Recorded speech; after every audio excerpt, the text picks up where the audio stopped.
One late afternoon in Colorado, a doctor was driving home exhausted. Suddenly, he saw an SUV crash into a guardrail and plunge down the slope. He immediately pulled over, grabbed his first aid kit and ran toward it. Inside, a woman was trapped, gasping for air. With every ounce of strength left in him, he shattered the window and pulled her out just before the vehicle exploded behind them. But he had no idea that the woman he saved was a billionaire in the tech world, and that saving her life would pull him into an invisible storm, uncovering a secret that had never been revealed before. Before we dive into the full story, let me know where you're watching and subscribe so you don't miss out on great stories every day. By the time the sun slid down behind the high, jagged line of the Rockies, the light over Flagstaff Ridge had turned thin and tired. The air had that crisp, dry cold of Colorado evenings. In a gray sedan with a hospital parking sticker on the windshield, Marcus Hale kept both hands steady on the wheel. He had finished a long ER shift not even half an hour ago. His body carried the familiar heaviness that followed 12 hours on his feet. Knees slightly sore, shoulders tense, eyes dry and gritty, but his mind stayed alert in the way it always did after work. It was quiet in the car. He preferred it that way after his shifts. No radio, no podcasts, just the hum of the engine, the soft rush of wind around the doors, and the distant sound of tires on pavement. As he rounded a long curve along Flagstaff Ridge, the guardrail on his right dropped away toward a steep rocky slope. Then he saw a sudden bright flash of light from somewhere below the road, followed by the sickening sound of metal hitting rock. The sound rolled up the slope, sharp and heavy at the same time, the kind of impact that made the air itself seem to jump. Marcus's foot hit the brake before he had time to think. The sedan slowed quickly, tires gripping the cold asphalt. The car behind him honked once, then also slowed as its driver saw the look on Marcus's face reflected in the rearview mirror. He pulled his car onto the narrow shoulder, hazard lights blinking orange in the dimness. His heart had already kicked up a notch, steady but faster, as his mind ran through possibilities. Car off the road, tumble, roll over, fuel leak, fire. He opened the door and stepped out into the cold. Other drivers were already getting out of their vehicles, drawn by the noise. Marcus joined them at the rail. At first he saw only rocks and scrub and a few twisted bushes. Then his eyes caught the gleam of metal halfway down the slope. A large SUV lay on its side, nose crumpled into a cluster of boulders. The body of the vehicle was a dark, expensive-looking color, black or deep silver, and its windows were spiderwebbed with cracks. A thin tongue of flame flickered from the front of the vehicle. Smoke rose in a gray column, carrying with it a harsh chemical smell. A moment later, a stronger gust of wind carried up the unmistakable scent of gasoline. The young man with the phone swore under his breath, "Man, that thing's gonna blow." Marcus's breathing slowed, then steadied even more. This was the place inside him that always woke up when something went wrong. Everything around him seemed to narrow into a clear, simple path. Someone needed help. He was here. "Someone call 911, I'm coming down," he said quietly. The man with the phone looked at him, startled. "Hey buddy, you can't look at that fire. You go down there, it's both of you, just wait." "I called 911 already." "Good," Marcus said. "Tell them there's an adult female likely trapped. We may have a fuel leak." He didn't raise his voice. It was the same tone he used in the trauma bay when things got tight. He turned and jogged back to his sedan. His movements were quick, but not frantic. He popped the trunk and reached in for the small kit he kept there, a compact first aid bag, a flashlight and a sturdy multi-tool with a folding knife and glass breaker. He did not carry them expecting anything like this, but he carried them anyway. He clicked on the flashlight to make sure it worked. The beam spilled out bright and focused onto the gravel at his feet, then tossed the first aid kit's strap over his shoulder and ran back to the guardrail. "Sir, please," the woman said, voice higher now. "You heard that guy. It could explode any second." "I know," Marcus said. He met her eyes just long enough for her to see he was calm. "But if someone's alive in there, they might not have any seconds left." He swung one leg over the rail, then the other. He lowered himself onto the loose dirt and scrubbed grass on the other side, feeling for stable footholds. For a split second he remembered climbing like this as a foster kid, scrambling down a hillside behind a group home to fetch a ball that had rolled too far. Back then no one had cared if he fell or not. This time, it was different. He angled his body sideways and began to descend. His shoes skidded once on small stones, but he crouched low, catching his balance with one gloved hand. The closer he came, the stronger the smell of gasoline grew. The fire at the front of the vehicle crackled and popped, small orange flames licking along the crushed hood, crawling toward the wheel well. He reached the side of the SUV and knelt beside it, shining the flashlight inside through a cracked window. A woman hung against the driver's side, pressed sideways by the twisted seatbelt. The SUV rested on its right side, so her body had turned with it. Long strands of dark hair stuck to the blood on her forehead. Her blouse, once neat and businesslike, was torn at the shoulder. Her face was pale under streaks of grime, and blood trickled from a cut near her hairline. Her chest rose and fell, uneven but present. "Ma'am," Marcus called, voice firm but gentle, "can you hear me?" Her eyelids fluttered, but her eyes did not open. He shifted his light to find the seatbelt anchor. The buckle was wedged at an odd angle, jammed hard against the console. He grabbed at it with one hand, tried to press the release, but it did not give, not even a little. He moved around to the windshield.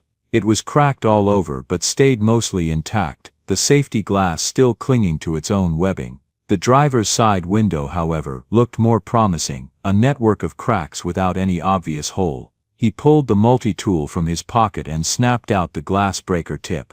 Bracing himself as best he could on the sloped ground, he swung it hard against the glass. The first strike deepened the cracks, the second made the glass shudder. On the third, the window gave way, shattering inward with a crunching sound. He reached through the opening, careful to brush away the jagged fragments at the edge. His fingers found the seatbelt near her shoulder. He tugged once more at the buckle, just to be sure, but it remained immovable. "All right," he murmured, more to himself than to her. "We'll do it the hard way." He extended the knife blade on the multi-tool, slid it between the belt and her chest, and began to saw. His wrist started to ache, but he kept at it, the blade moving in short, strong strokes. The smell of smoke edged closer. Finally, the fabric gave way with a sharp snap. Her weight shifted suddenly into his arms. He set the knife aside and slid both arms under her shoulders, pulling her carefully toward the broken window. The space was tight. Her knee caught on the steering wheel, and he had to angle her just right, twisting his own torso awkwardly to free her leg. The muscles in his back protested, but he pushed through, inch by inch. "Hang on," he said quietly. Her head lolled against his chest. Up close, he could see she was not just any driver. Even in this state there was a kind of sharpness to her features, a defined jaw, neatly shaped eyebrows, the remnants of makeup worn for meetings and cameras.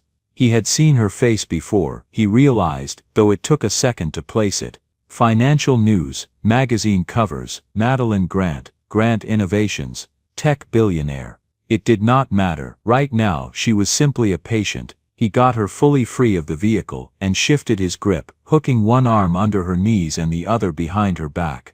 Her body felt limp, heavier than her frame suggested.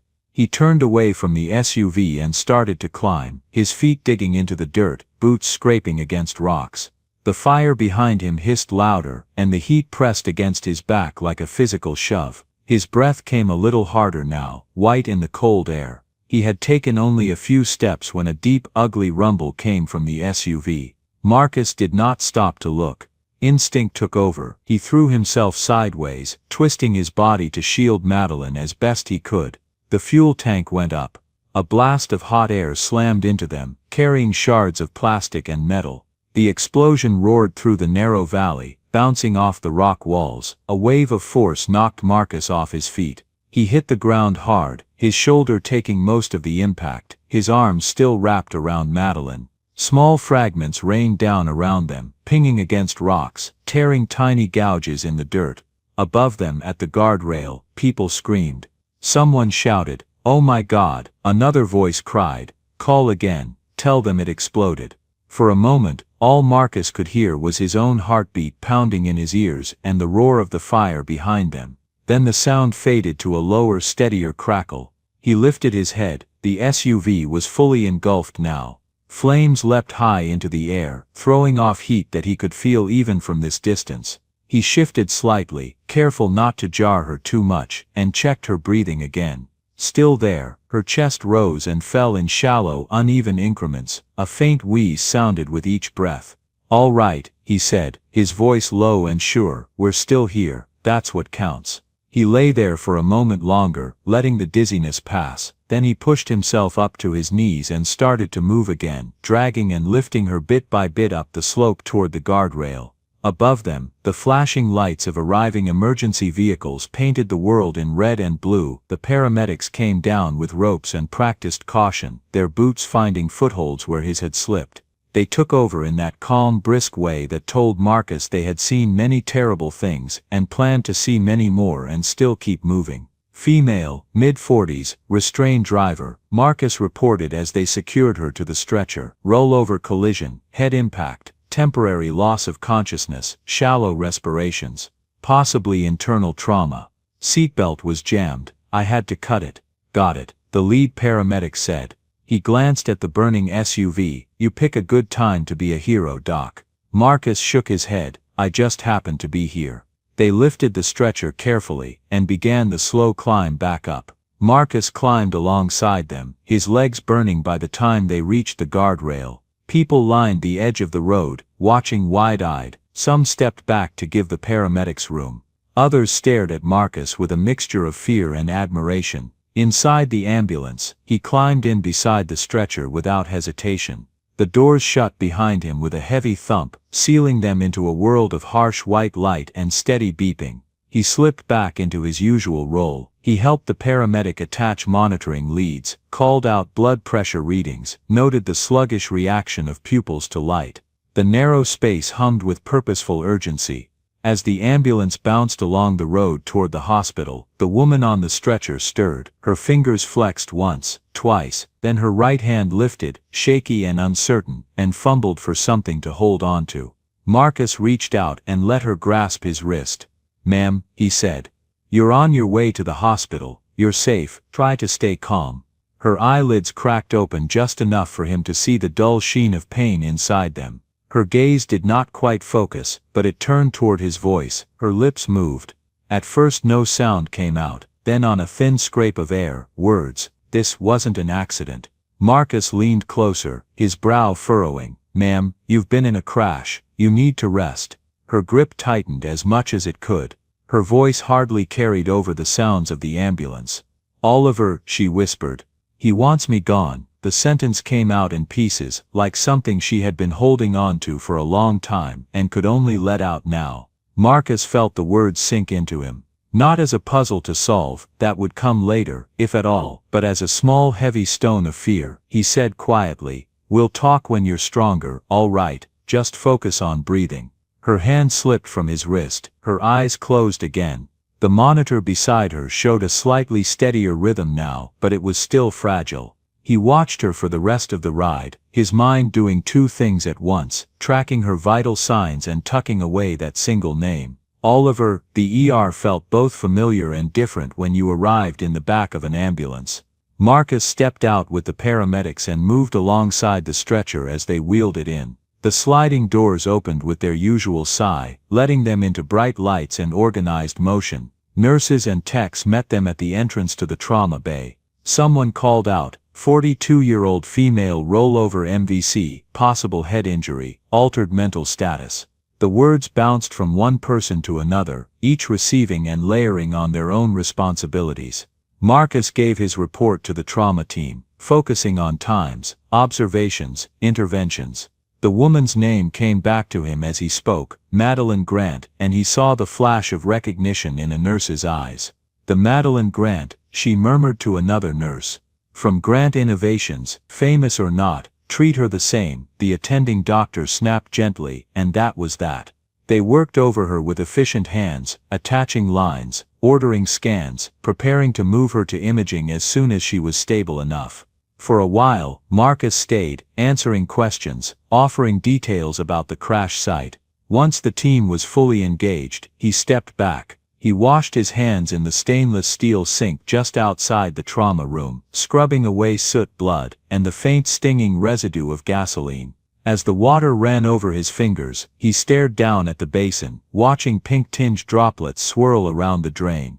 He thought of the way her hand had grabbed his wrist. The look in her pale, unfocused eyes. This wasn't an accident. Oliver, he wants me gone. He dried his hands slowly with a paper towel, each movement deliberate. In his line of work, people often said things in delirium, snatches of dream, pain, fear. But every now and then, something cut through the fog with too much clarity to ignore. He folded the paper towel in half, then in half again. You are a doctor, he reminded himself. Not a detective. His first duty was to the body and mind in front of him, not the story surrounding them. He tossed the towel into the trash and turned away from the sink. 2 people in plain suits were waiting near the nurse's station, talking quietly with the charge nurse. They stood up straighter as they saw him. One of them, a man in his 50s with gray at his temples, stepped forward and showed a badge. Dr. Hale, he asked. Yes. I'm Detective Warren, this is Detective Ortiz. We're with the county sheriff's office. We're taking the report on the crash on Flagstaff Ridge. We understand you were first on scene. Marcus nodded. I was driving by when it happened. Do you have a moment to answer some questions? Warren asked. Of course. They moved a little to the side, away from the main flow of foot traffic. The corridor smelled faintly of disinfectant and something warm from the staff lounge, maybe soup, maybe reheated leftovers. Monitors beeped in distant rooms. Detective Warren opened a small notebook and clicked his pen. Can you walk us through what you saw and did from the moment you noticed something was wrong? Marcus gave them the sequence. He kept it simple and clear. The flash of light. The sound of the impact. Stopping his car. The SUV on its side. Halfway down the slope. The small fire. The smell of gas. The bystanders who stayed at the rail and did not go down. His climb. The broken window. The jammed seatbelt. The cut. The rescue. Detective Ortiz nodded as she wrote, every now and then glancing up with sharp, attentive eyes. You said there was a fire before the explosion. Yes, Marcus said, at the front of the vehicle. It looked like it started in the engine compartment. Hard to tell exactly. The flames were just starting to spread when I arrived. And the road conditions, she asked. Anything unusual? Cold. The sun was going down. There might have been a thin layer of ice in places. I was driving carefully, but I didn't notice any major patches where I was. Warren exchanged a look with his partner. Our team at the scene found skid marks near the guardrail.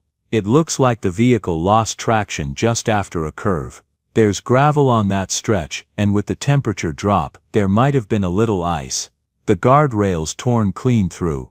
Marcus watched their faces, reading the lines of thought there. They were already balancing possibilities. Driver error, bad luck, environmental conditions. We'll know more when we get a closer look at the vehicle, Warren went on. We'll also be checking the brakes, tires, that sort of thing.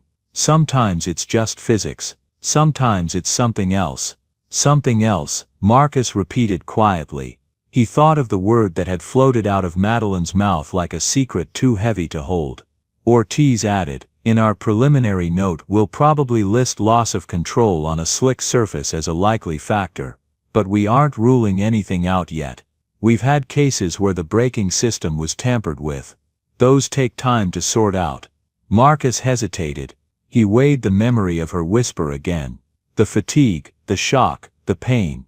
All of that could twist a mind. Yet the way she had said it, hoarse, strained but intentional, stuck with him. Did she say anything? Warren asked, almost as if he could sense Marcus's thoughts. At the scene or in the ambulance? She was mostly out of it, Marcus said. He chose his words with care. Disoriented as you'd expect. She said something about it not being an accident. She mentioned a name. Oliver. But it's hard to know how much of that was clear thinking and how much was confusion. She had a head injury. Warren jotted that down. Noted. Do you know if she has any close associates by that name?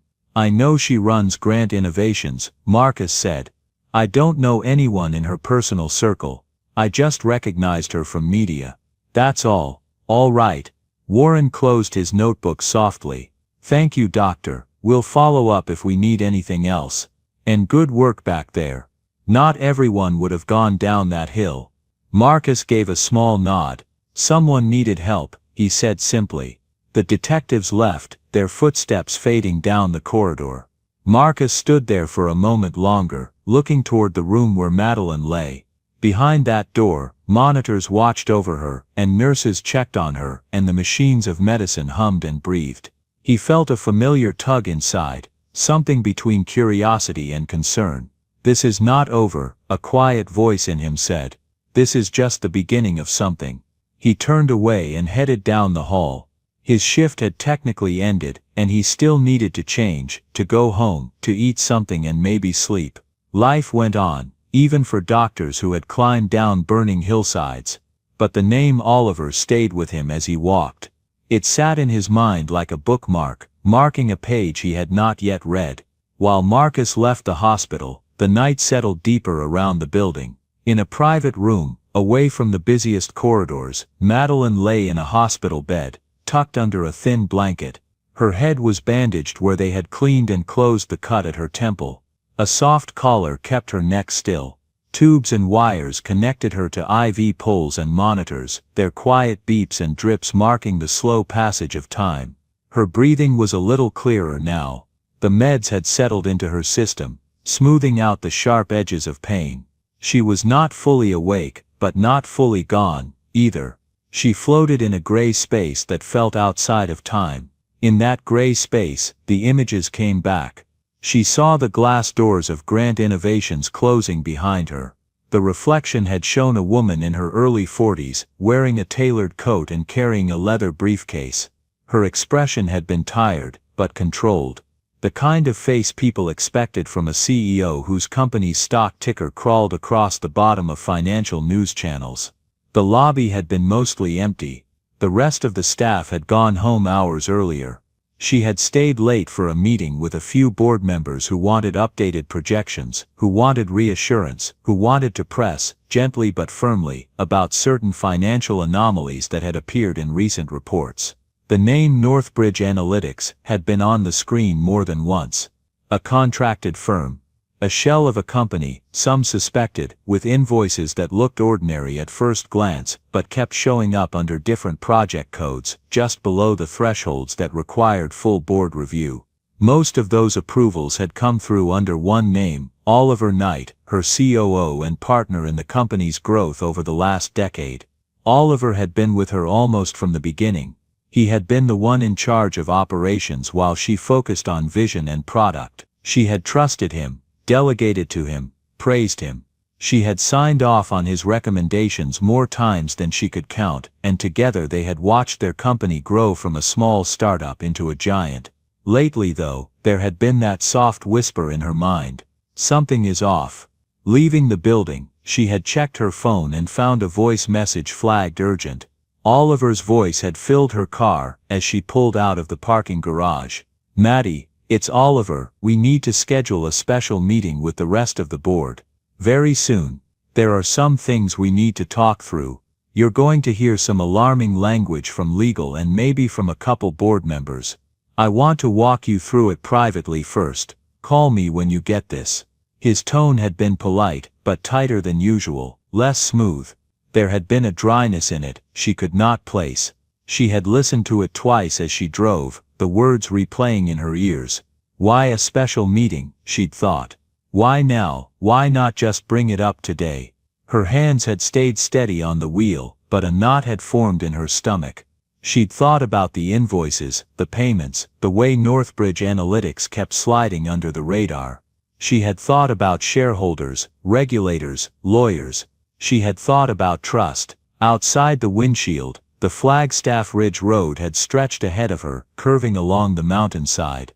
The sun had already dipped, leaving the sky a washed blue-gray. Her headlights carved out a tunnel of light in front of her. In her memory now, that tunnel of light brightened. Another pair of headlights appeared around a blind curve ahead, coming toward her faster than she expected. They cut straight into her eyes, dazzling her. She remembered squinting, flinching. Her hands had jerked on the wheel, a small instinctive correction to the right. The right side tires had hit a patch that felt different, looser, slicker. She recalled the slight crunch of gravel under rubber, the awful feeling of the car losing its grip. There had likely been a thin sheet of ice there too, invisible in the dim light, waiting for the wrong moment. Her heart had jumped into her throat. She had tried to steer back, to brake lightly, to regain control. Instead the vehicle had skidded sideways. The guardrail had come up fast in her side view. There had been a split second where she thought, "It will hold, it has to hold." It did not hold. The impact had been loud and violent. Metal shrieked as the SUV slammed into the rail and forced it outward. She felt the brief resistance, then the sudden give as the rail tore free, and the world dropped away.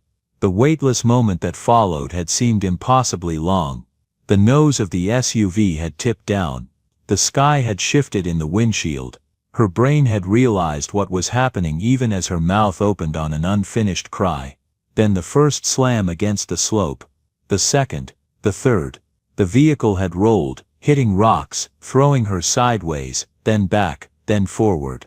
The seatbelt had dug into her chest and shoulder like a fist. The airbag had exploded in front of her, hitting her face and forcing the breath out of her lungs. Glass had burst somewhere near her head, sending tiny stings across her skin. She remembered a deep dull sound from somewhere, maybe her head striking something, maybe the car hitting a larger rock. After that, sounds had blurred and stretched, like listening underwater. She had smelled gasoline. Strong, sour, unmistakable. She had tried to move, but the seatbelt had been too tight. She had tried to turn her head, but pain had shot down her neck. The world had tilted on its side. The steering wheel had been above her, instead of in front of her. She had seen small sparks leap from the crushed front of the SUV. A creeping thought had moved through her foggy brain. This is how it ends, in a fire on a mountainside, alone. Then a different image had risen in her mind. Her son Evan, 14, sitting at the kitchen island at home, wearing his ever-present headphones, face lit by the glow of his laptop screen. He had looked up at her once with a question in his eyes during breakfast, and she had brushed him off with a quick, "Later honey, I'm running late." She could not even remember what the question had been now. In the hospital bed, her fingers twitched faintly against the sheet. Back in the crash, in her memory, she had heard a voice somewhere outside the broken window. A man's voice calling to her, firm and calm. "Ma'am, can you hear me?" She had wanted to answer. She had wanted to tell him. This wasn't an accident, Oliver, but the words had tangled with the smoke in her lungs. The next thing she had known was the sensation of being pulled, dragged, lifted, cold air against her face, the roar of an explosion behind her, a weight pressing over her as something big blew apart, then darkness. In the quiet room now, monitors blinked and the steady soft beeping traced her heart's rhythm one beat at a time. Outside, the night pressed up against the window, cold and indifferent. Inside, life held on. Somewhere else in the city, an ER doctor drove home in a tired car, one hand lightly resting on the wheel, the other on his knee. His mind wandered back to the slope, the fire, the whisper. By the second morning after the crash, the hospital had settled into that steady low hum that sits somewhere between calm and tension.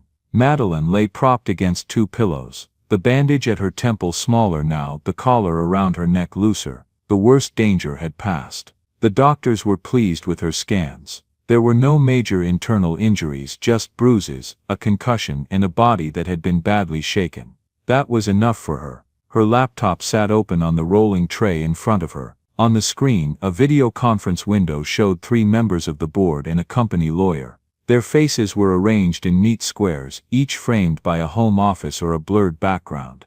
"We've already gotten 3 calls from major shareholders," one board member was saying. "They're nervous. The news coverage is tying the accident to the company. We need to show stability." "We will," Madeline replied. Her voice sounded flat in her own ears but firm. "The accident won't change our direction. Just reassure them I'll be back in office soon." The lawyer leaned closer to his camera. "We also need to address timing on this special meeting Oliver requested. He sent an email to the full board this morning. The phrasing suggests urgency." Madeline's jaw tightened. "We'll deal with that after we have all the information. I'm not making any big moves from a hospital bed." Her mind flicked back briefly to the crash. Gravel, headlights, the guardrail breaking. The taste of gasoline. A man's voice near her ear. "You're safe now. Help is on the way." She pushed the memory aside and focused on the numbers on her screen, the lines on the charts, the emails piling up in the corner. Long before she had been lying in a hospital bed, before the sound of rolling carts and soft beeps, her life had followed a different rhythm, one she knew by heart. Most mornings at home started before sunrise. The house where she and Evan lived was large, modern, all clean lines and glass and pale wood. Her day began with coffee and a quick scan of overnight reports. Then a car would take her to the Grant Innovations headquarters, a sleek tower of glass and steel downtown. From there meetings stretched almost without pause, strategy updates, investor calls, product reviews, press interviews. She told herself, again and again, that all of this was for Evan. Evan Grant, 14, lived inside that busy life like a quiet shadow. From Madeline's point of view, Evan was distant. He spoke very little at the dinner table when they actually ate together. He disappeared into his room right after school. He wore his headphones so often that she had started to joke they were glued on. When she walked past his door and saw the glow of his monitor, she'd think, teenagers, they all pull away. He'll grow out of it. She had quietly attached a label to him, rebellious teen, a phase, something to be endured like a rough quarter in business. She never asked herself whether that label was accurate. She never asked herself what might be underneath it. When she missed his school events, those choir performances, the small science fair, the soccer game where he sat on the bench more than he played, she told herself he didn't really care whether she was there or not. On the nights when she sat in the back seat of the company car, staring at emails, and realized it was nearly 10 p.m. and she'd missed dinner again, she would think, he'll understand when he's older. When he sees the house, the schools, the security, he'll know I did it all for him. And then she would go back to reading the next report. Now in the hospital, she closed her laptop for a moment and leaned her head back against the pillow. The room seemed too quiet all of a sudden. "You all right, Miss Grant?" a nurse asked, stepping in to check her IV line. "I'm fine," Madeline said automatically. The nurse smiled a little. "You don't have to be fine every second, you know." Madeline didn't respond. She was thinking of a text her assistant had sent. "Evan knows you're okay. He'll come by later." She felt a small flicker of unease and quickly smothered it. Evan arrived at the hospital late that morning with his backpack slung over one shoulder. He had insisted on carrying it, even though it didn't have much inside. It made him feel less like a stray kid, wandering a grown-up world. He touched the strap of his backpack with nervous fingers, pulling it higher on his shoulder as he walked. He wasn't sure what he expected to see when he reached her room. Maybe he would see her sleeping, pale and fragile, like in the shows.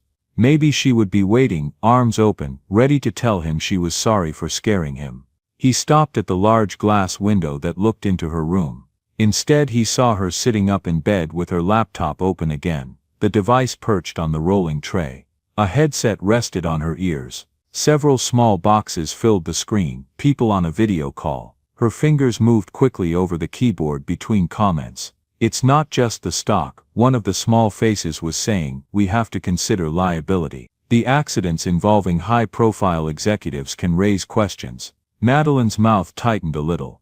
"We're not going to let one random event define the company's narrative," she replied. "We'll manage communication, we'll show continuity." Evan stood outside the glass, watching. He lifted his hand and rested his fingertips softly on the window for a second, as if that could get her attention. She turned her head, saw him, and gave him a small distracted smile. She pressed a button on her headset. "Sweetheart," she said, her voice faint through the glass, "just give me a few minutes, okay? This is very important." He nodded, though something inside him sagged. She turned back to the call. Her voice shifted back into the tone he'd heard 100 times on television interviews, confident, composed, distant. He waited another minute or two. No one looked up again. The backpack strap bit into his shoulder. He stepped away from the window, one small step at a time, then turned and walked down the hallway in the opposite direction. His movements were slow, like someone moving underwater. His hands hung at his sides. His face was drained of expression, except for the downturned corners of his mouth. He didn't slam doors, he didn't shout, he didn't even sniffle, he just carried his disappointment quietly, the way he had learned to do. Marcus had just finished checking on an elderly patient's chart when he stepped out into the corridor and saw the boy. Marcus watched him walk away from Madeline's room, shoulders slumped, head slightly bowed. There was a tightness around the boy's eyes, a redness that suggested tears held back, not spilled. He'd seen that look many times on the faces of families in waiting rooms. He knew it personally too. He waited until Evan had passed the busier part of the hall and was nearing the quieter wing near the stairwell. Then Marcus followed, his footsteps slow and non-threatening. "Hey," he called gently. "You okay?" Evan stopped, turned, his eyes flashed with something defensive. "Who are you?" he asked. "Why are you following me?" Marcus lifted his hands a little, palms outward. "Sorry, I didn't mean to scare you. I'm Dr. Hale. I was the doctor who found your mom after the crash. I rode with her in the ambulance." Evan blinked, confusion and surprise mixing on his face. You were there." Marcus nodded. "Yeah, I pulled her out of the car." For a second Evan seemed unsure how to react. Then the defensive tightness slipped, his gaze dropped, and his voice came out small. "Thank you," he said, "for saving her." The words came out quietly but firmly. He meant them. "You're welcome," Marcus said. He motioned toward a small alcove by the window where 2 chairs sat empty. "Do you want to sit for a minute?" "No pressure. Just thought it might help to rest." Evan hesitated, then followed him. They sat facing each other across a small round table. The window beside them looked out at a row of pine trees in the hospital courtyard. The sky was pale blue. A nurse walked by with a cart, the wheels squeaking faintly, then disappeared around the corner. Evan picked at a loose thread on the edge of his backpack strap. He didn't look up. So Marcus said gently, "I saw you at your mom's door just now. Looked like you were hoping to talk to her." Evan made a small humorless sound. "She's busy. She's always busy." "You look disappointed," Marcus said. "It's okay to admit that. It's normal." Evan shrugged. "She's a CEO. She runs this big company. There are always calls and meetings and emergencies. I get it." He said the words like someone repeating something they'd heard many times. "Do you get it?" Marcus asked. "Or is that just what you tell yourself so it doesn't hurt as much?" Evan's fingers stilled on the backpack strap. He swallowed. His eyes stayed on the table. "You don't even know me," he muttered. "That's true," Marcus said. "I don't. But I recognize the look on your face. I used to see it in the mirror when I was your age." Evan's eyes flicked up just for a second. "You did?" "Yeah," Marcus said. He rested his forearms on his knees and leaned forward a little. "I grew up without parents. I was what they call a ward of the state. I lived in a bunch of foster homes, some good, some not so good. I learned early not to expect anyone to show up. Not at school events, not at the hospital, not at birthdays. It does something to you, feeling like you don't matter enough for anyone to care." Evan studied his face, searching for exaggeration or pity. He found neither. Marcus's tone was simple, factual, almost gentle. "I don't tell you that to make you feel bad for me," Marcus said. "I just want you to know I understand that feeling. That ache in your chest when someone you love keeps choosing something else over you." Evan's throat tightened. He looked away again, blinking rapidly. "It's not that she's a monster or anything," he said after a moment. "She's not mean, she buys me stuff. We have this big house. People at school think I'm lucky. They say, 'Your mom is famous. Your life must be so cool.'" He let out a breath that sounded like it had been stuck inside him for a long time. "But she never has time," he went on. "Not really. Almost every birthday she's late, like hours late. For the last one she was in New York. She called in for 5 minutes and then hung up because she had to go into another meeting. I blew out candles in the kitchen with the housekeeper. And she's nice, but she's not my mom." Marcus listened quietly, letting the boy speak. "And at school," Evan added, "I used to tell her about my stuff, my science fair project the time I was in a small play, the soccer games. She always said she'd try to come. But then there was always something, a call, a trip, some urgent thing. After a while, I just stopped telling her. It was easier to pretend I didn't care if she came or not." He swallowed again. "She thinks I'm just a moody teenager," he whispered. "She tells her friends, 'He's in that phase, you know how it is.' Like that explains everything." He lifted his gaze to Marcus's eyes and for the first time his real feelings came out. "I'm not being rebellious," he said. "I'm just tired, and I keep wondering if I mattered more, maybe she'd try harder." so sometimes I act cold on purpose. I try to see if she will notice, but mostly she just gets annoyed and says she doesn't have time for drama." The last word came out with a bitter little twist. The alcove was quiet for a moment. The hum of the heater under the window filled the gap. Marcus felt something deep inside him ache. The boy's words touched a place that still remembered what it felt like to be small and convinced you were an afterthought. "What you feel makes sense," Marcus said softly. "Anyone in your position would feel the same. Wanting your mom to show up for you doesn't make you dramatic. It makes you human." Evan's shoulders sagged a little, some of the tension leaking out. Just hearing that seemed to loosen something in him. "I keep thinking maybe I'm being selfish," he said. "Like she works so hard for us. For me, she tells me that all the time. Maybe I should just be grateful and shut up." "You're allowed to be grateful and hurt at the same time," Marcus replied. "Those feelings can sit next to each other." Evan looked at him, eyes damp but steady. "You really think so?" he whispered. "I know so," Marcus said. "I lived most of my life wanting anyone to care enough to show up. You have a mom, that's a good thing. But it doesn't erase the pain when she keeps choosing something else." The boy nodded slowly, absorbing this. Marcus reached into his pocket for a pen, and pulled a small folded note from his pocket notebook. He wrote his cell number in clear neat digits and then slid the paper across the table. "Here," he said. "This is my number. If you ever feel like you're going to burst, or you can't sleep, or you just need someone to listen, call me, or text. You don't need a reason." Evan stared at the paper. For a second his fingers hovered above it, as if afraid it might disappear if he touched it. Then he picked it up, folded it carefully into a small square, and slipped it into the front pocket of his hoodie. "I don't know if I'll call," he said. "Honest as always." "That's okay," Marcus answered. "Just knowing you're not alone can help." "That piece of paper is a little reminder of that." Evan gave a small nod. It wasn't a smile exactly, but some of the heaviness lifted from his eyes. In the days that followed, Madeline improved steadily. The bruises on her ribs turned from deep purple to yellow-green. The bandage on her temple shrank to a narrow strip of gauze. Doctors talked about discharging her soon if she took it easy at home. On the third day she insisted on longer calls with her staff. She propped her laptop on the tray and typed for hours, ignoring the dull ache in her head. Nurses came in to remind her about rest. She nodded and kept typing.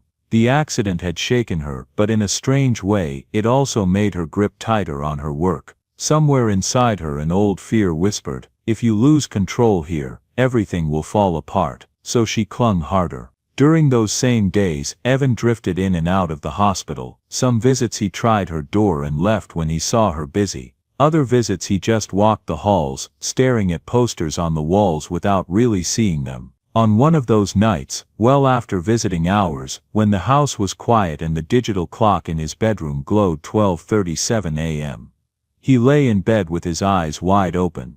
The blankets twisted around his legs, and every time he closed his eyes, the image of his mother at the hospital, working instead of looking at him, rose up again, sharper than before. He turned onto his side, then onto his back, unable to settle the restless knot in his chest. He reached for his phone without thinking about it, holding it in both hands the way someone might hold something warm on a cold night. For a long moment he just sat there, thumbs hovering over the screen, fighting the uncertainty that always came before asking for help. Finally, he typed a short message to Marcus, just a few simple words he hoped wouldn't sound foolish. A minute passed, then another. Just when he began to regret sending anything at all, the phone buzzed softly in his hand. Marcus had replied, not with questions or scolding, but with a quiet understanding that felt like someone pulling up a chair beside him. Evan hesitated before writing back, unsure how much he could say. But the longer they talked, the more he found himself opening up. He told Marcus, in small pieces, that he couldn't sleep, that the hospital visit had hurt in ways he hadn't expected, that his mother seemed more focused on her work than on the fact that she had nearly died. Marcus answered each message with patience and gentleness, never rushing him, never asking for more than Evan wanted to give. The doctor shared small parts of his own childhood too, stories that weren't dramatic, just honest, about nights when he had wished for someone to notice he was struggling. Those quiet, steady words made something inside Evan loosen. For the first time in a long while, he didn't feel like he had to pretend he was fine. He didn't feel invisible. By the time he finally drifted toward sleep, the phone rested loosely in his hand, still warm, and the tightness in his chest had eased just enough for him to breathe without hurting. A day later, in the late afternoon, Marcus stepped into Madeline's room for a scheduled check. The shades were half open, letting in a mild light. Her laptop sat on the tray again, lid closed for the moment. She looked tired, small lines carved deeper around her mouth and eyes. "How are we doing today?" he asked, glancing at her chart and the readings on the monitor. "I'm fine," she said automatically, then caught herself and added, "My head is better. Still fuzzy sometimes, but better." He nodded. "That's normal. You went through a lot. The body needs time." She gave a short humorless laugh. "Time is the one thing I never seem to have enough of." He finished checking her blood pressure and pulse, then pulled the stool closer, sitting at eye level with her. "Madeline," he said, "can I talk to you about something that's not strictly medical?" She looked wary. "That sounds ominous." "It's about Evan," he said.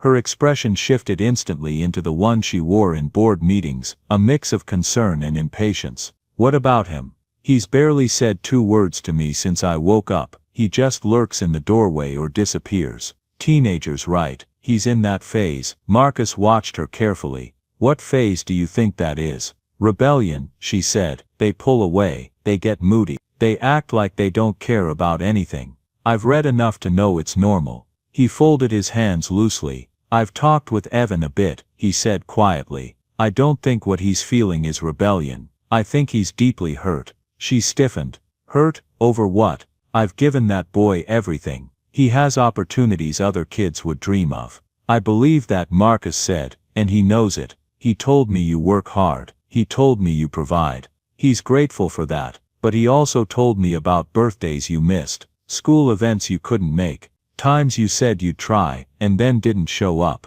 Her eyes dropped, her fingers twisted in the blanket. "He remembers?" she asked, almost to herself. "Very clearly," Marcus said. "He remembers waiting. He remembers pretending it didn't matter when you didn't come. He remembers you telling your friends he's just a moody teenager, and feeling like you didn't see what was really happening." A faint sheen of moisture appeared in her eyes. She blinked hard, but did not look up yet.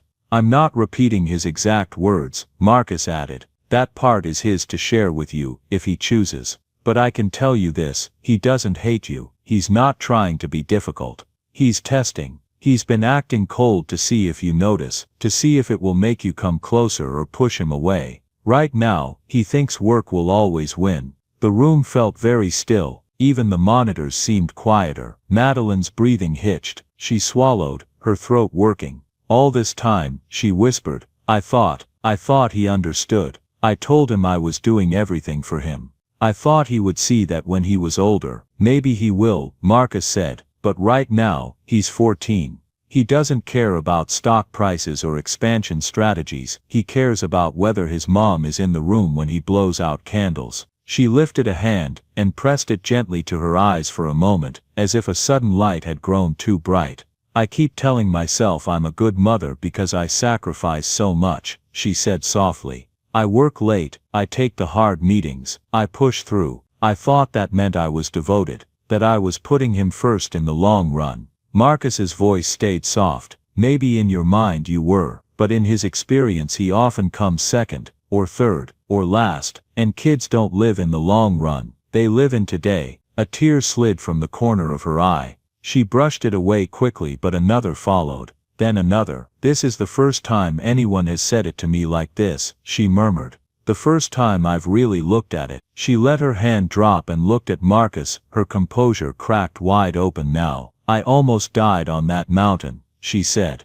"I remember thinking about Evan right before everything went black. I thought, he'll be alone, and I pictured him the way he is lately, quiet, distant. I told myself that if I got another chance, I'd do better." She gave a small bitter laugh through the tears. "And then what did I do? The minute I woke up and could move my fingers, I asked for my laptop." "You're not the first person to fall back into old habits," Marcus said kindly. "It's hard to change when you're scared, Work feels safer than feelings sometimes. She nodded slowly. Tears ran freely now, no longer hidden. I didn't know he was hurting like that, she whispered. I didn't know I was the one hurting him. Marcus felt a lump in his own throat. He saw not the public figure now, not the billionaire CEO, but a mother who had just realized she had been walking past her child's pain for years without meaning to. He stayed quiet, letting her cry.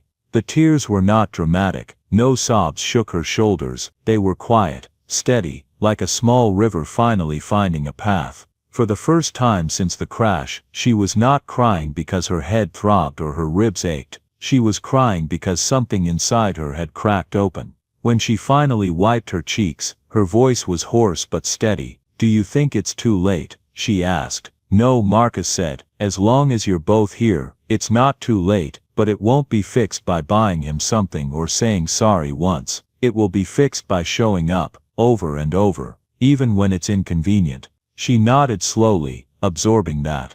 "Thank you," she said after a moment, "for saving my life, and for telling me this.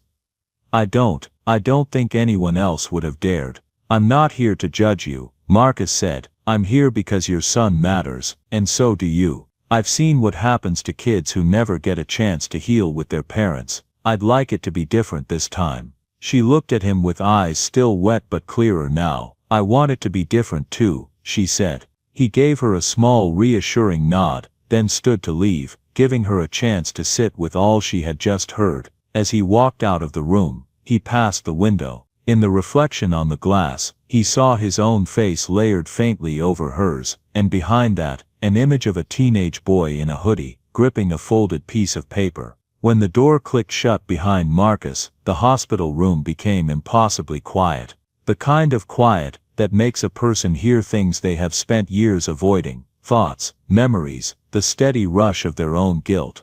Madeline sat upright in the bed, though the effort made the muscles in her neck ache. The sunset outside had begun to tint the walls with a faint gold, softening the sharp edges of the machines beside her. For the first time since the accident, she felt the weight of stillness settle over her like a blanket she didn't know how to lift. Now that she was alone, the truth settled fully in her chest. Her son was hurting, not moody, not rebellious, hurting. She pressed a hand over her mouth, as if the pressure could stop the rise of emotion inside her. It couldn't. The tears she'd held back in front of Marcus returned now, softer than before but deeper, as though they came from a place she hadn't touched in years. She drew in a slow breath and let it out unsteadily. For so long she had believed she was doing everything right. She worked late because she wanted stability for Evan. She boarded planes to chase investments because she wanted to give him a future where he would never have to struggle. She told herself the sacrifices were noble ones,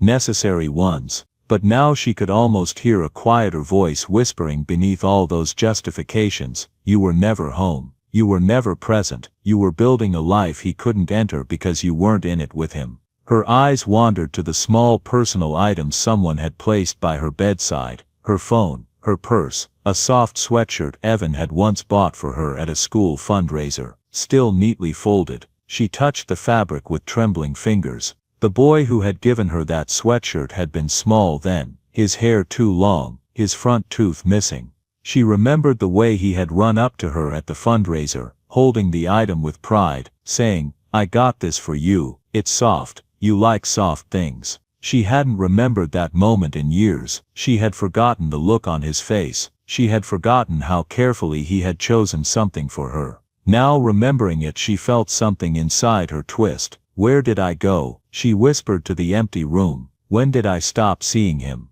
A soft chime sounded as a nurse passed by in the hall, pushing a supply cart. Light footsteps moved past her door. The world went on, unaware of the storm tightening inside her. Madeline leaned back against the pillows, her eyes closing not from pain, but from a kind of grief she had not experienced before. Grief for what she had missed, grief for what she had caused without meaning to, grief for a boy who had stood in her doorway so many times, hoping she would look up. She drew another breath and opened her eyes slowly. This couldn't continue. Something had to change, and the change had to begin with her. After several minutes, she reached for her phone. The movement was slow, deliberate, as though she wasn't entirely sure if she deserved the right to act yet. But she forced herself to pick it up, forced herself to unlock the screen.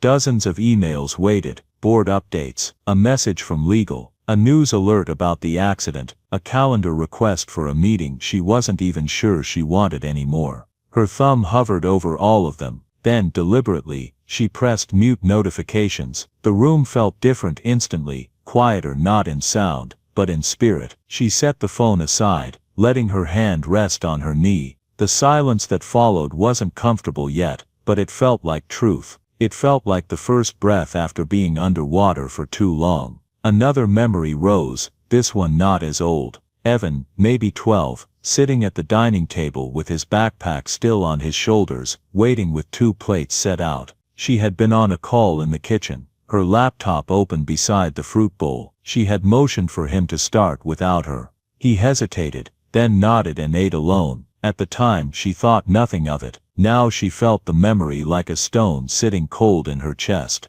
The room seemed to blur at the edges. No more, she thought. I won't do this to him anymore. It wasn't a dramatic vow. It came simply, like a fact discovered too late, but still in time to matter. She would show him, not tell him, that she saw him now.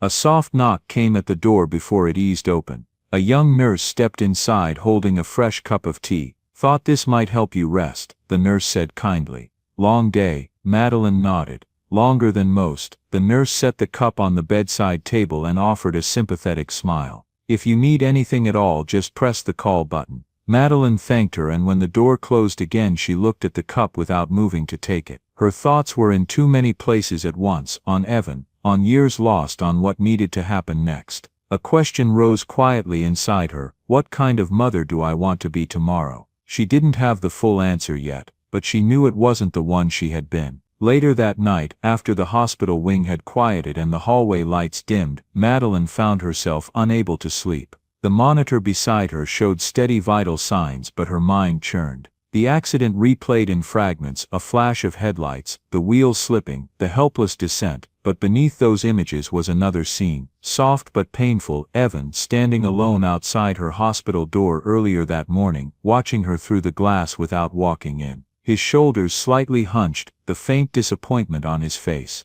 the way he turned away instead of knocking. That was the moment she realized she had already begun losing him before the crash. The accident hadn't created the distance, it had exposed it. She touched her forehead lightly, then let her arm fall back to the bed. Tomorrow, she thought, tomorrow I start over. But starting over meant facing the truth, not only about Evan, but about Oliver, the company, and the choices she had made while chasing a version of success that had cost her more than she'd understood. Tomorrow she knew she would have to have difficult conversations. With her board, with legal, with Evan, with herself.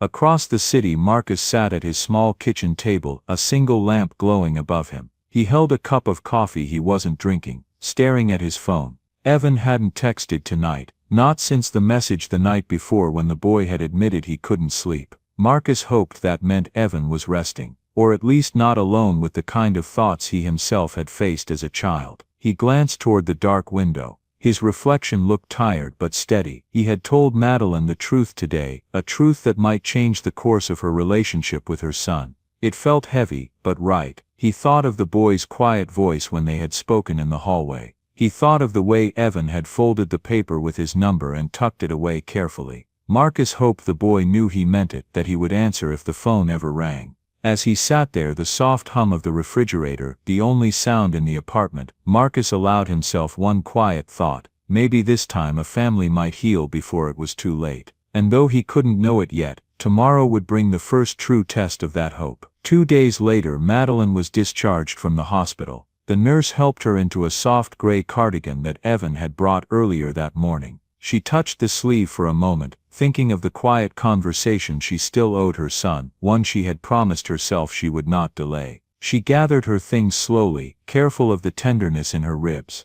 When she stepped outside, the air felt colder, clearer, like a reminder that life had given her a second chance. A car from Grant Innovations idled at the curb. Her assistant jumped out, hurrying to open the door. "Everyone's been waiting to hear from you," the assistant said, breathless. "Oliver called another board meeting for this evening. He said it's urgent." Madeline hesitated at the open car door. I told Evan I'd be home for dinner, she said quietly. Her assistant blinked. I'll let the board know you'll join remotely. Madeline started to nod, then shook her head. No, I'll come in. Just keep it brief. The words tasted wrong even as she said them, but old habits tugged at her like heavy ropes. She slid into the car, her heart already sinking. And so instead of driving home, the car took her downtown, to the glass tower, to the boardroom lit too brightly for evening. She told herself she would make it quick. She would still have time to talk to Evan. She would still be home before he worried.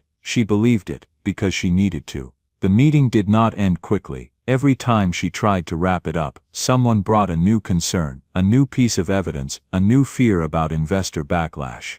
Oliver stood at the head of the conference table, speaking smoothly, confidently, as though he were guiding her decisions for her. He avoided her eyes. Madeline felt time slipping away like sand through her fingers. Her phone buzzed once in her pocket. Evan. She ignored it. Just for a minute, she told herself. Then an email flashed on her laptop. Then a legal update. Then Oliver started a new slide deck. By the time she stepped out of the boardroom, the sky outside was fully dark. The building felt empty, hollow. She checked her phone. One missed text from Evan. Are you still coming home? Another from an hour later. It's okay. The second message hurt more than the first. She grabbed her coat, her breath unsteady. Go home, she told herself. Go now. But in that same moment, someone from legal caught her in the hallway, asking for a clarification about a contract tied to Northbridge. 5 minutes, she told herself. Just 5 more minutes. Across the city, the consequences of that choice were already unfolding.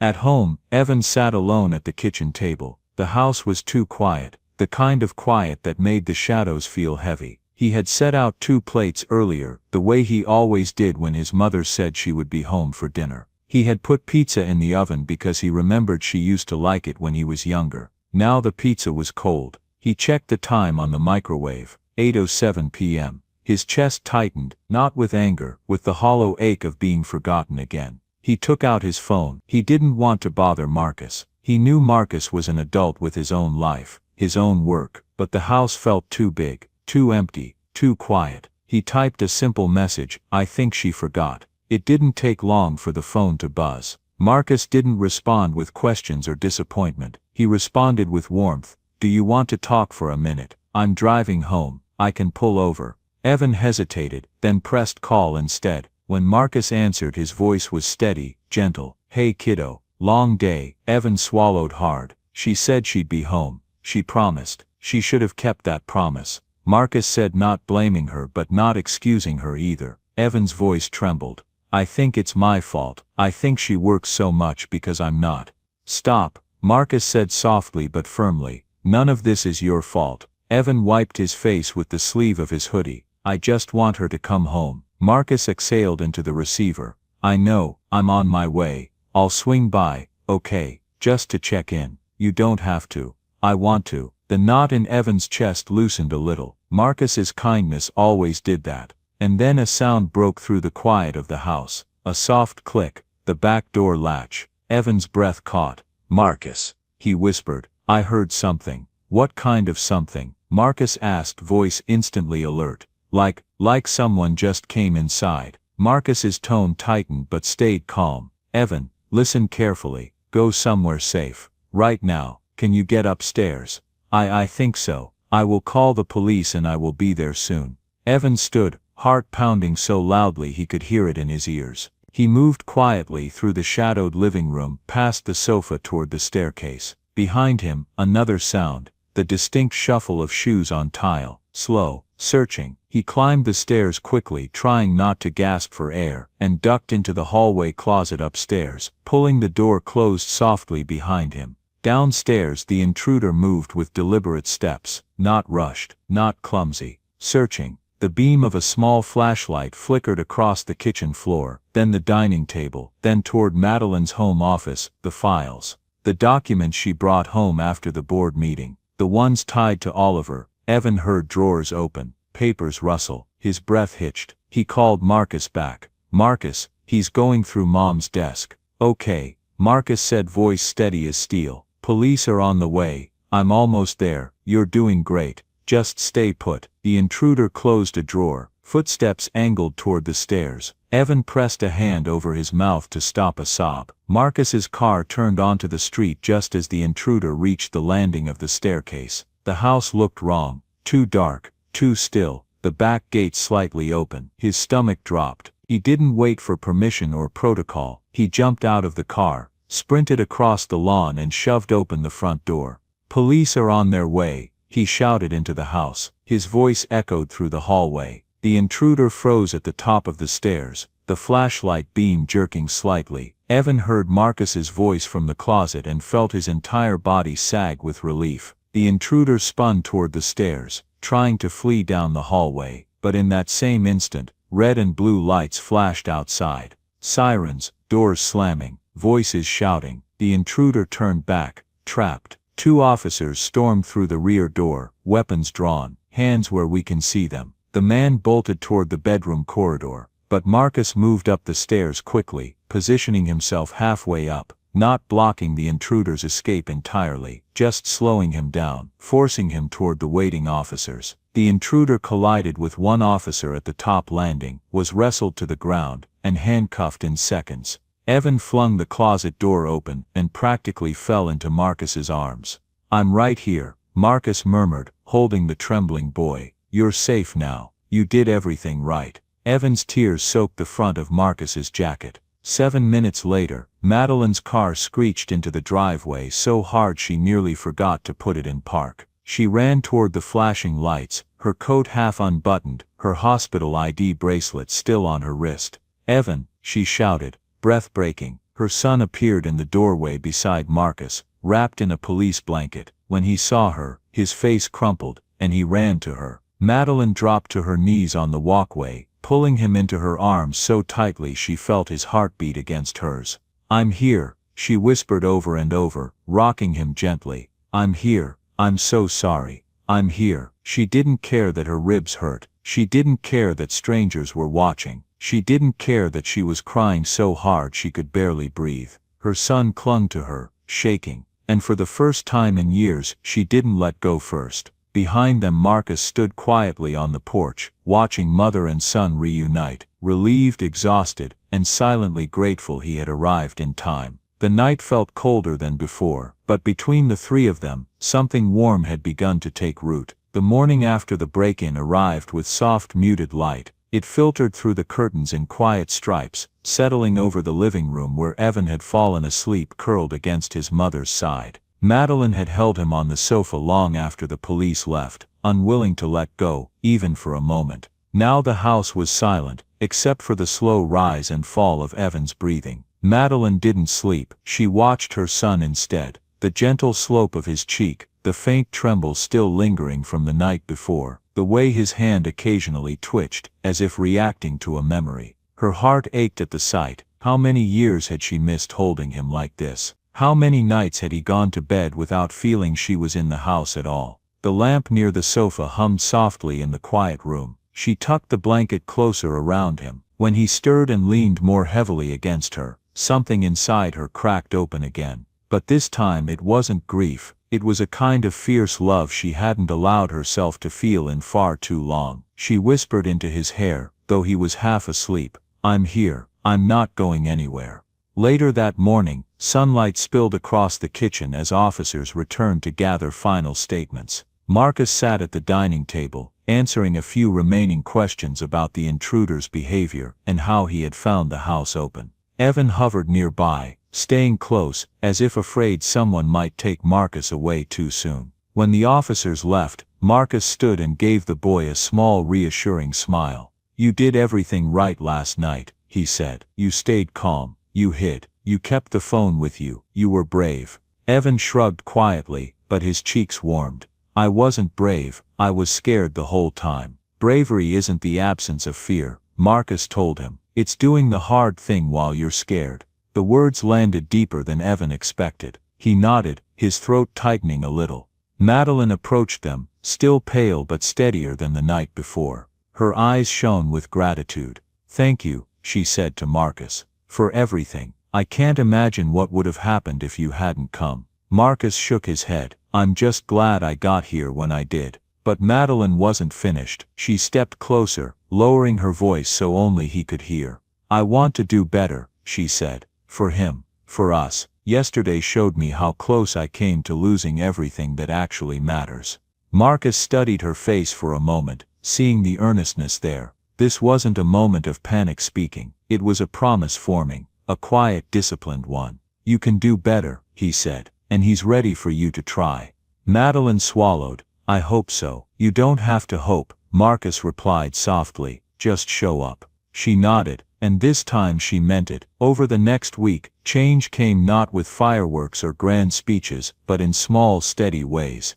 Madeline took leave from daily operations at Grant Innovations. The board was startled at first, then concerned, then surprisingly supportive once she explained that she needed time to handle family matters. For the first time in years, she did not offer a long justification. She simply said, "My son needs me." Her calendar, once packed from dawn to dusk, now had long stretches of white space, blank, open, quiet. At first the emptiness unsettled her. She would sit at the dining table with her coffee, tempted to reach for her laptop automatically, but then she would hear footsteps upstairs. Evan waking slowly, and she would be reminded why the quiet mattered. Little by little, she learned to be present.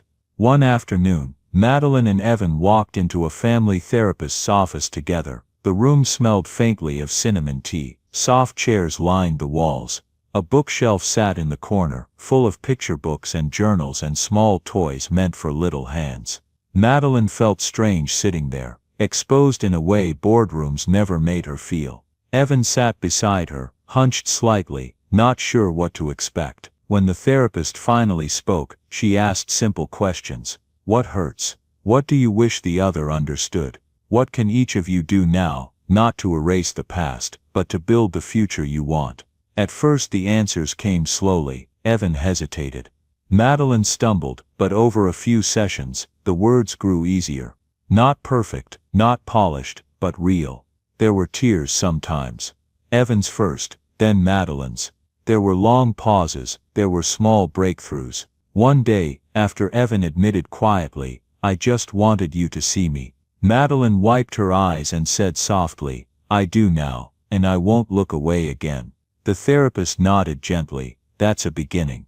Healing also came in simpler ways. Madeline created something she called Evan's Hour, 1 full hour every evening without phones, laptops, or distractions. They cooked together sometimes.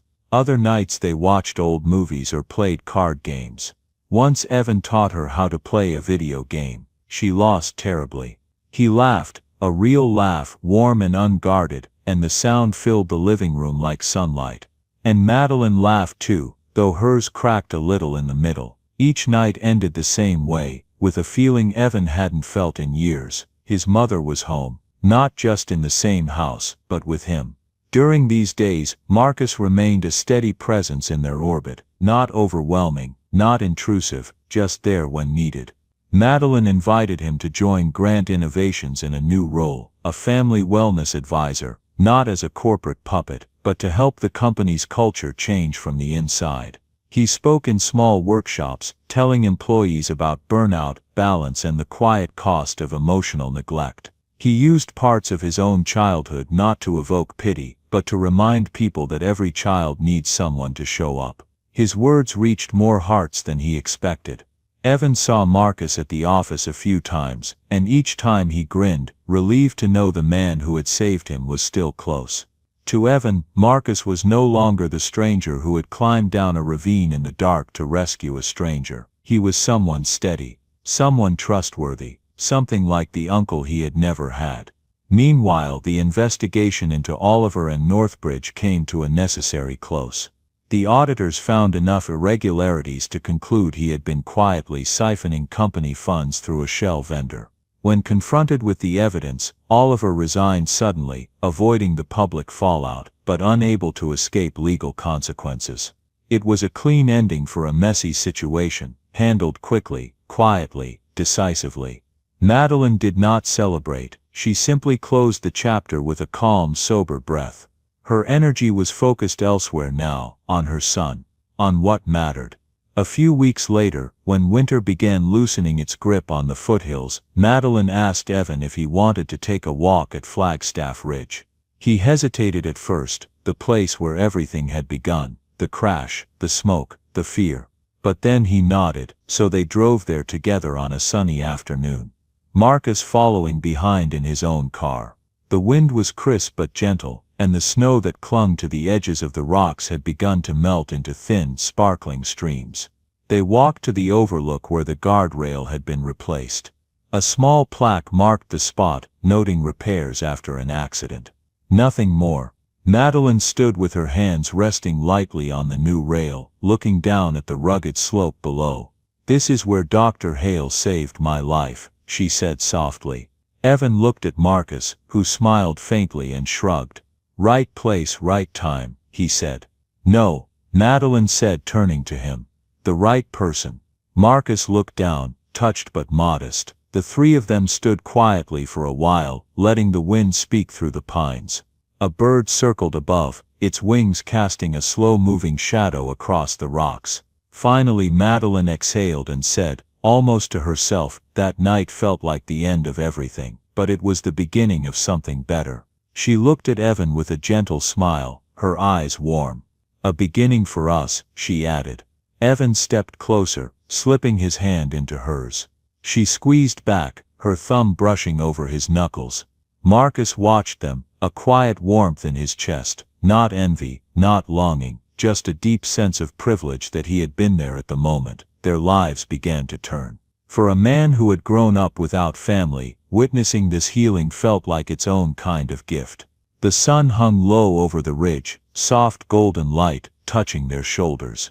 No grand speeches, no dramatic music, just three people standing together at the edge of the world, letting the wind carry away what no longer needed to be held. A mother who had returned, a son who was learning to trust again, and a man who believed that kindness, steady, quiet kindness, could change the course of a life. In the stillness, Madeline closed her eyes for one brief moment and whispered a promise only the mountains heard. "I'm here now," and this time she meant it. Join us to share meaningful stories by hitting the like and subscribe buttons. Don't forget to turn on the notification bell to start your day with profound lessons and heartfelt empathy.